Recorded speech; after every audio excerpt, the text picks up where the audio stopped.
Campus Al-Arz éducatif, capsule pédagogique, langue française, classe recette. Bonjour mes chers élèves, j'espère que vous allez bien. Dans cette vidéo, nous allons réviser sous forme de carte mentale les deux notions grammaticales, les compléments circonstanciels et les emplois de l'imparfait de l'indicatif. Alors, c'est parti. Le complément circonstanciel est un mot ou groupe de mots qui précise les circonstances dans lesquelles se déroule une action. Il peut préciser le temps, le lieu, la manière ou le moyen. Sachez que chacun de ces compléments répond à une question. Autrement dit, le complément circonstanciel de temps répond à la question « quand », alors que celui de lieu répond à la question « où ». Quant au complément circonstanciel de manière, il répond à la question « comment ». Enfin, le complément circonstanciel de moyen répond aux questions « avec quoi » ou « comment ». Le complément circonstanciel peut être supprimé ou déplacé. Il peut appartenir à plusieurs classes grammaticales, c'est-à-dire il peut être un groupe nominal comme le matin, un pronom adverbial tel que en, y, un gérondif, c'est-à-dire les formes verbales précédées de la préposition en et se terminant par ant, comme en sortant, un adverbe tel que follement ou une proposition subordonnée, citons à titre d'exemple quand la cloche sonne.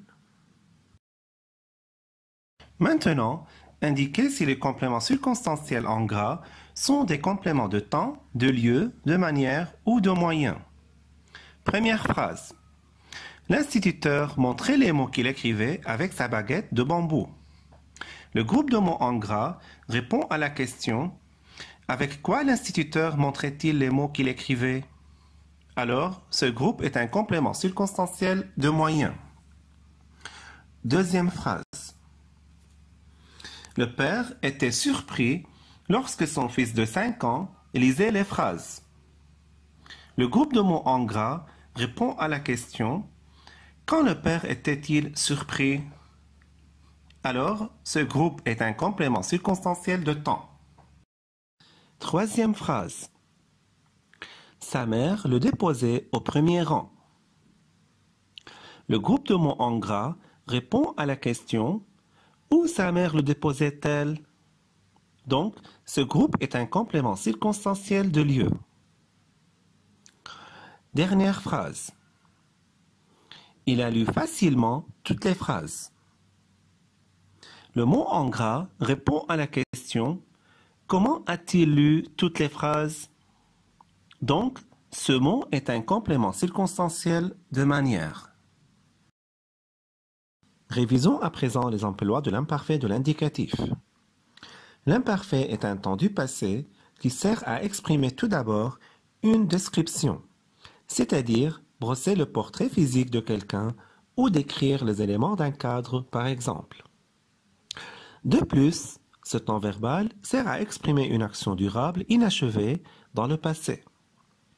Également, il sert à exprimer une habitude ou une répétition dans le passé. Il sert à exprimer aussi une action du second plan accompagnée d'une autre au passé simple.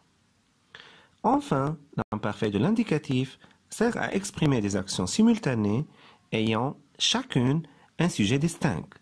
Ces actions se déroulent en même temps dans le passé. Maintenant, relevez les verbes conjugués à l'imparfait dans les phrases suivantes et indiquez leur valeur. Première phrase. Chaque jour, la directrice nous saluait avec un sourire angélique. Le verbe à l'imparfait, c'est saluer. Ici, l'imparfait exprime une habitude. Deuxième phrase. Madame Marie était grosse et avait une chevelure blonde. Dans cette phrase, existent deux verbes à l'imparfait. Ce sont les verbes être, était et avoir, avait. C'est l'imparfait de la description. Troisième phrase. Le gamin lisait l'extrait à tue-tête. Le verbe à l'imparfait, c'est lisait. Ici, ce temps exprime une action durable. Quatrième phrase. L'instituteur écrivait une nouvelle phrase alors que les élèves se lançaient en cachette une petite balle. Dans cette phrase, il y a deux verbes à l'imparfait. Ce sont les verbes écrire, écrivez et se lancer. Ce sont des actions simultanées.